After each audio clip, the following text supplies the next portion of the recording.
In the previous episode, I sailed from Minerva Reef to Tonga, specifically to the main southern island of Tonga Tapu and the capital of Nuku'alofa to check in, which is across the bay in this image from my anchorage.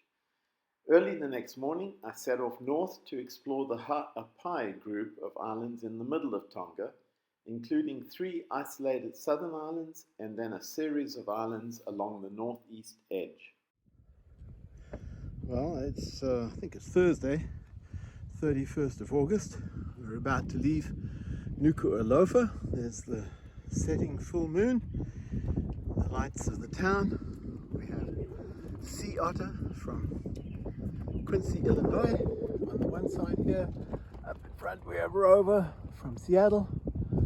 Got the mainsail up, triple reefed, ready to go. It's not very windy, we'll open that up later. And we have the sun coming up in a mostly clear sky, so it should be a lovely day. The wind's not strong yet, but hopefully it'll get that way as we head north to the not quite, the Ep3 group. Along the way, I caught a small, colorful tuna, but sadly, despite bleeding it for a long time, it was not that tasty, and I remain unsure of the species.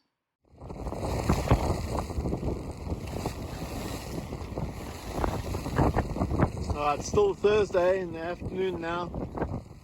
We are pounding our way upwind, which effectively for us, if we're just sailing, is a close reach into these now easterly trades.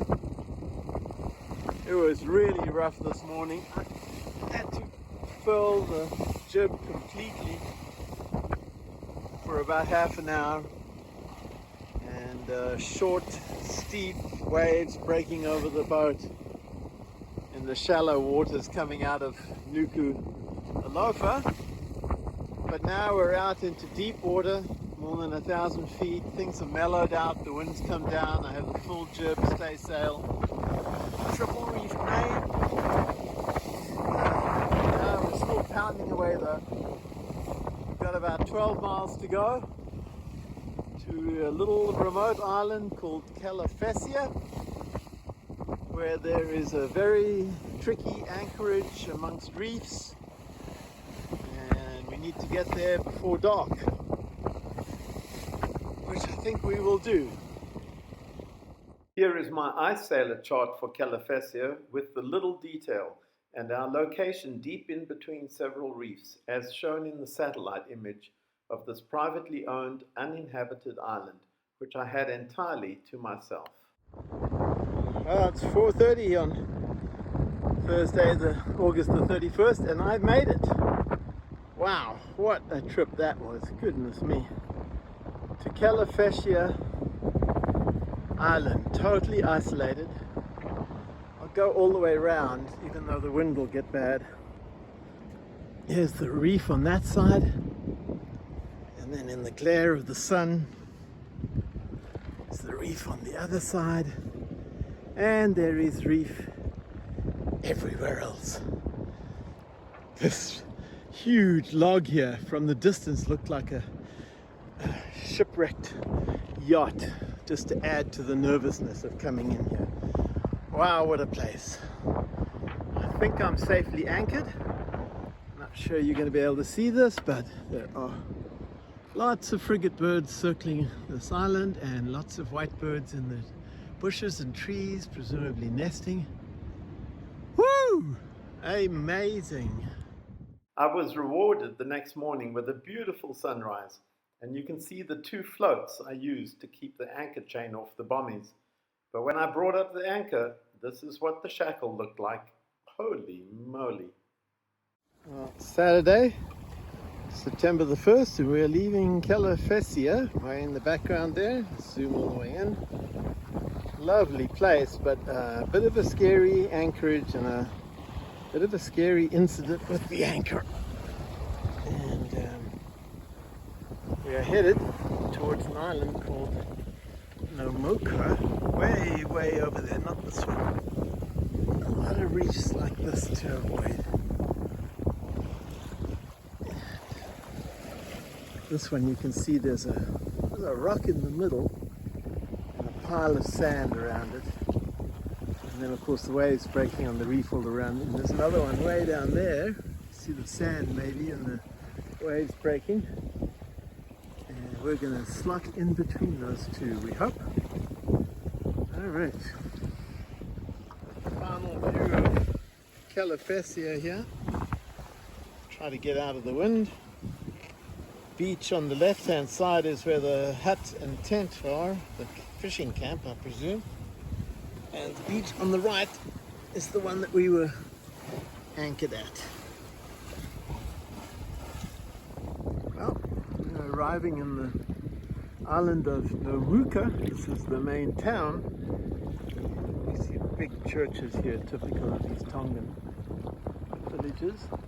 That's the main island over there. And I'm going to swing slowly across. I need to jibe soon. Over on the other side here is what's called Iki, the small version of Namuku. And we're going to go in on the other side of that sandbar, I think. And anchor should be beautifully protected.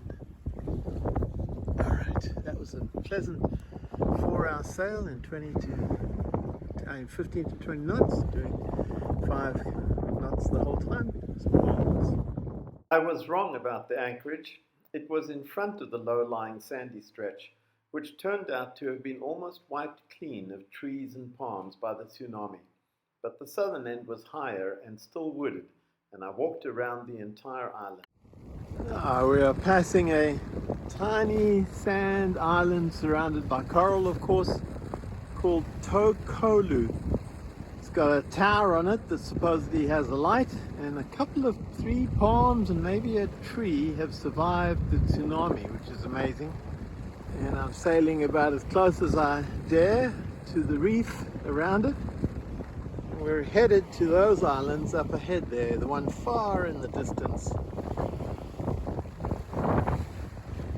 Wow, what an isolated place. Somebody went in there and put up a tower. Well, Tonga did, I guess. A quintessential desert island. And the next island, Tungia Island. There's a small village on the other side of it, the eastern side. We're going around the leeward side. Just a very pretty island.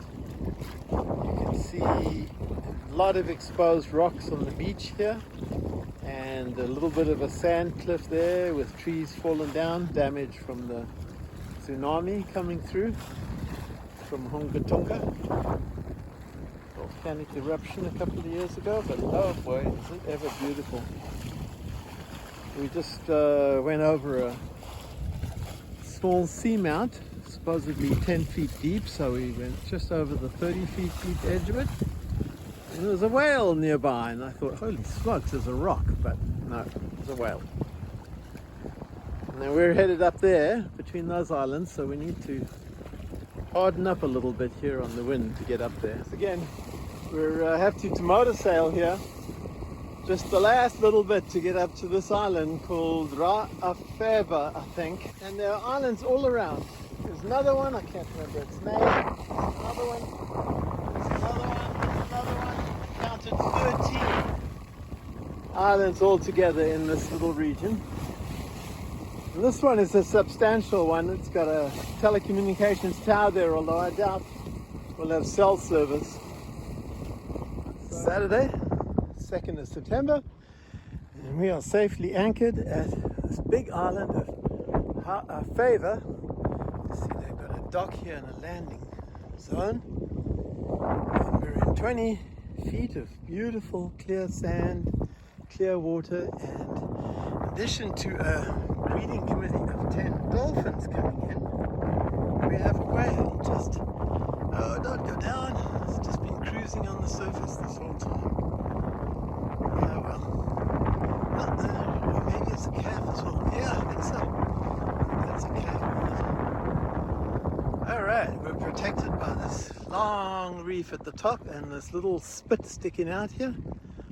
And so while we have the breeze, we should not have too much swell, unlike. Here's the iSailor chart of my anchorage on the northwest side of Ha'afeva, while the village is on the southeast side, and the satellite view of the island. And I paddled my surf ski ashore because it was low tide and rocky. This is the windward side of Ha'afeva. And the reef is way the heck out there. I don't think I can get out there with my dinghy in its current condition, unfortunately. Halfway around the island from where the boat is. The tsunami had also destroyed their dock, which a ferry used to visit weekly, so I don't know how the village is being provisioned. A whale just surfaced right in front of us, no more than 30 feet away. There it is. I mean, we're only in 20 feet of water here. That's the calf next to it. Very cool. May well be the pair that I swam with this morning, or early this afternoon.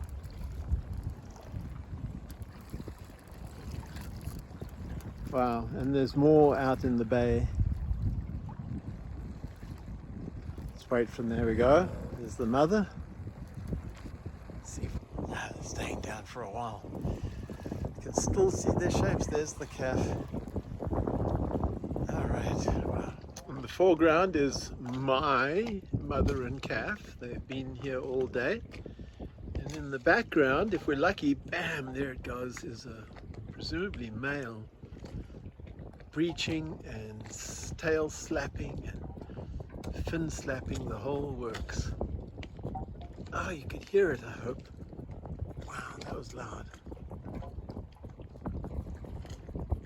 I'm at max zoom here, so it's kind of a grainy picture, but whoever that is out there is having a blast.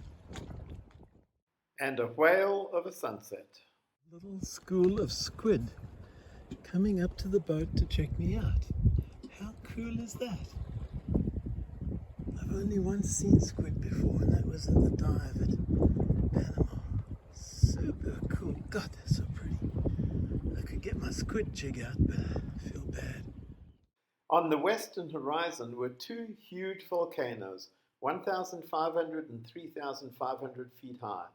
Tofua on the left blew its top about 1,000 years ago, but still vents from the north end, while Ka'o is relatively young and last erupted in 1847.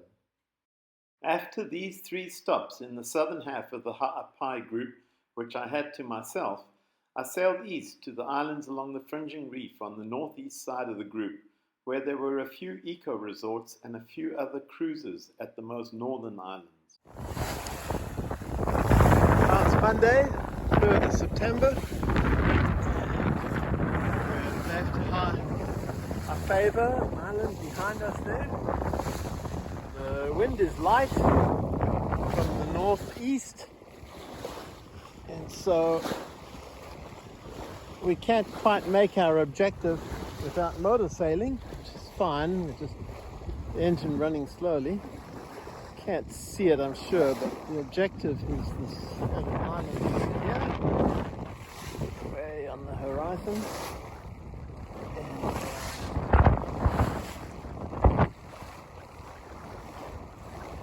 One of which is called Tofanga. Well, Sunday, 3rd of September, we've made it 12 miles to the east. Nice sail, gentle breeze from the northeast. And this is Tofanga, our next anchorage, hopefully. A little exposed to the north breeze, but the forecast is for it to die. Be calm tomorrow, we'll see. There's a little gap, and then this island has a name that is almost as long as the island. It's a 2-mile long island. Means Crayfish East Island, apparently. And that one beyond, connected by a sandbar, is Crayfish West Island. And here we are at Tofanga. Absolutely gorgeous, one of the easternmost islands. Open ocean on the other side there. Fringing reef all the way around. Uninhabited island. Can go and walk around it just now. Lovely big, wide, long sand spit here. Might might be good for kite surfing. I walked around the island collecting some nice cone snail shells and others, and after a lovely sunrise sailed a few miles west to the sand spit between the two lobster islands. It's Monday, 4th of September, and I've moved down to these two islands, which apparently translate as Eastern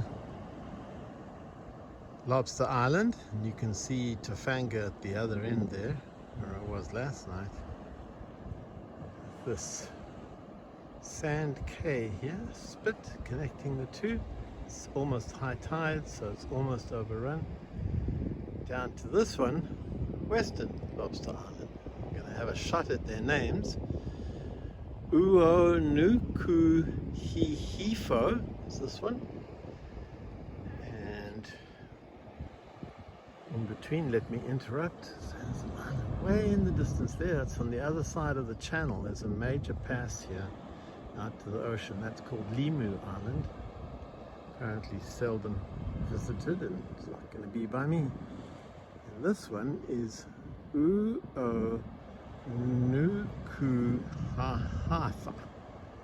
How's that for a bit of Tongan? Oh look, there's some lovely white noddies or fairy toads going through.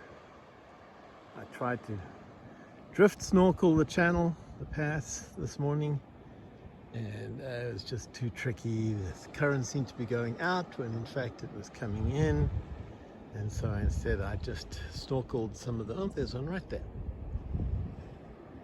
I instead snorkeled some of the coral near us on the inside here. It was actually quite good.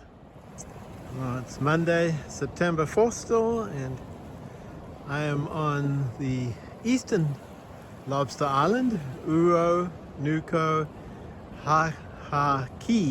Island, on obviously the south or windward side. There's a hint of trade winds, these trade wind clouds, but all we've got is a very light easterly. There's Limu becoming more and more tempting, such an isolated island out on the reef on the other side of this pass, which is called Ava Mata Vera, I believe. Maybe go there tomorrow if this light east wind persists instead of the strong southeast trades that are forecast. And here's the rest of the pass, the fringing reef, the rocks, limestone rocks on the shore, and this island lined with pandanus on this side, palms on the other side, and there in the background, the Western Lobster Island, Nuku'alofa. No, Fo, I believe. What fun.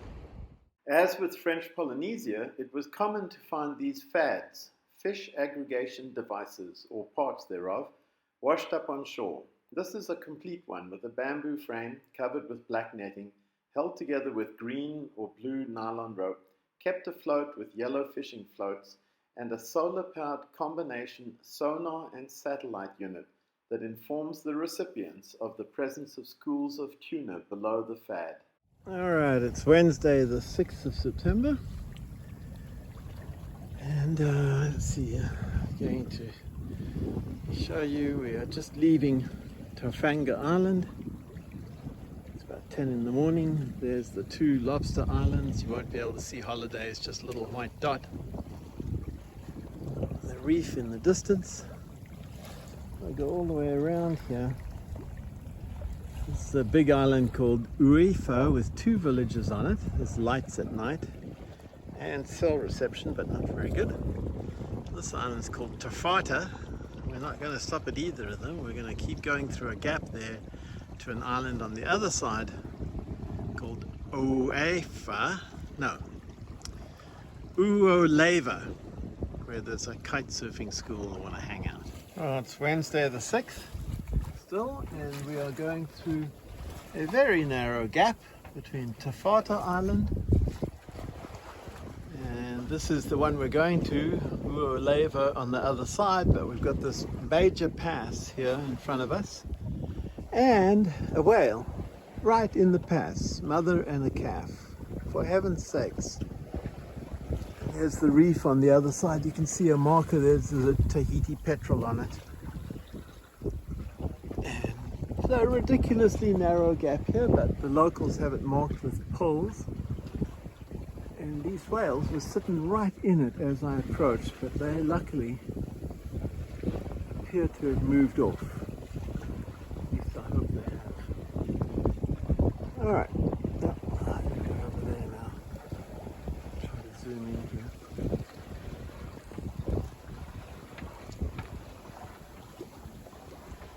I need to be over there. We go, good for them. Moving away. That's nice. We need to head down here now. The wind behind us. You can see the current flowing a little bit here. We're near high tide. We're 2 hours short of high tide, so we've got a strong current with us here. We should fly through here. Alright, we're coming into South Anchorage at Nuku'alofa. The kites place is on the other side. I'll go there tomorrow, but here's mother and calf right next to us. They were in front of us. They got out of our way very nicely. Go. I can still see them, but you probably can't. Oops! This. Holy smokes! Is that the mother? Oh yeah, it is. Wow, big one. She's not gonna come up. Oh, man, there we go. There's the calf. Mother's right there. Bam! Wow! Wow! Wow! Wow! Well, nice of them, they got out of our way. See the shallow coral there. And a nice island of palm trees and all. And we have company. Or at least I'm going to be company for them. And a catamaran here. One all over there. I think one of these resorts, maybe that one or that one, is called Sea Change. Here's my anchorage on the south side of Nuku'alofa Island. And then we moved around to the north anchorage, where with cell reception my anchor alarm shows the nearby bommies to avoid, and the trades were blowing 20 to 30 knots, perfect for kite surfing. This is the north end of Nuku'alofa Island. That's the sand spit where I've been kiting with some of the folks that are staying here. And it's howling and there's squalls coming in. It's been a great day. Kited with 9 meter and then 7 meter. Lots of big jumps, riding all the way up to the fringing reef. It was wonderful. Next up was Lefuka Island and the capital of the Ha'apai group called Pangai, where one is required to do a regional check-in. Well, I did a long walk to this spot called Poseidon's Gate on Google Maps. This might be the gate itself. And it's right at the tip. There's no fringing reef beyond this. This is it. Wild ocean on the other side, very rough. See a long bay all the way back. Pretty spot, but I'm not sure it was worth the long walk. Well, it is Monday, the 11th of September, and having had a whole bunch of good kite surfing at Nuku'alofa, the island at the north end, I'm now headed off from Tefuka, where the capital is, or the capital of the Ha'apai group, called Pangai, and it's just a gorgeous blue ocean. The island behind and puffy tradewind clouds. We're blowing 20-25 at least. We've got a tiny little jib out. Not even going to show you because the wind noise is way too much. But nice sailing. We're going up to an island called Foa, F-O-A. Oh, it's Monday the 11th September and made it across here from Lefuka Island with the main town of Pangai, and got to this beautiful place called Foa Island. There's a resort on the other side of these trees facing the ocean, and then there's also a very appropriately named Sandy Beach Resort over here with some big motorboats, ribs, that they take people whale watching, I'm sure, and a lovely sunny sky. Had an interesting entrance here, very full of coral, but used the satellite view Google Maps to work my way in. It's very nice. And it's just the most gorgeous set of colors here with the sand and the coral. I don't think I'll go this afternoon. I think I'll go tomorrow. I'm pretty tired. Go kite surf off this sandy spit here up in the lagoon. Once again, the chart shows us anchored on coral, but the satellite view shows it is large bommies, and my anchor alarm shows us avoiding them. Well, it's Wednesday, 13th of September. We're anchored at an island called Nuku'alofa, an absolutely idyllic little spot, except that the sand is very thin, and so the anchor is not really bitten in. So instead I just put out a lot of chain. It's called the Mushroom Rock. It's the landmark for this anchorage, and there's a nice little beach over here. Not sure whether there's houses behind. There's a village way over to the left, and there's reefs all around us. So I'm going snorkeling and diving. You can see a nice big rain squall over where we were on Foa Island. The beach had the greatest variety of cone snail shells of any in Tonga, and in the early evening we left to sail north to the Vavau group of islands.